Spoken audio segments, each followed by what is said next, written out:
Ebi byona bibireho nyemwe bazwe mu rukiko rwitabirwamo abanyishengero bona okurugwa mu district ya Shema abakozi b'enguto ba chairman b'entebe za kashatu kandi urukiko rubire hakitebe kikuru cya district orubire rwebembirwe chairman w'ebyenguto Honorable Dickson Kateshumbwa.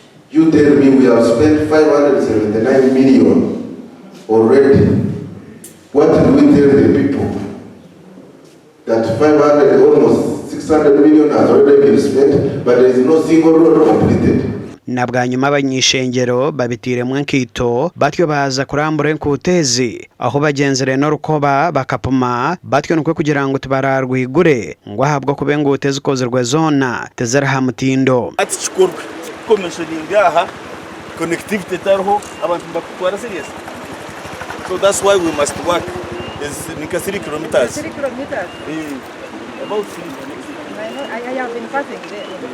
Kauza tamukaraka esenda kazize zo ruguto mukama wabo ndukao hatu chuzo akao ya autonomous body esente ziriha zigenka hengu tuzikazitabuza kuko babuza batubuza bo ba chairman b'entebe za kashatu omurikikoru bahireyo kwetombwitwa kwabo baro kugira ngo ba engineer ne babajoga using the letter for the district organize behind schedule echikumureta na behind schedule date can he verify you so that tutugende no ba engineer nabo betonganireho baro kugira ngo akasente ako baro kubahereza nakace munonga cyo kinabagambira yo kuzanaka yo kuzamasha kajegaje twongeraho ubwo buswa busatuka umuntu bwo kwene bukamuceza kilomita musanze twakoze.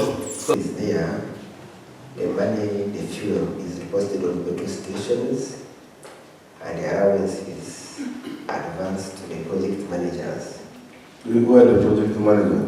No way, para budget ni wa plan ya force account bakakora ubwo bakateka miliyoni 10.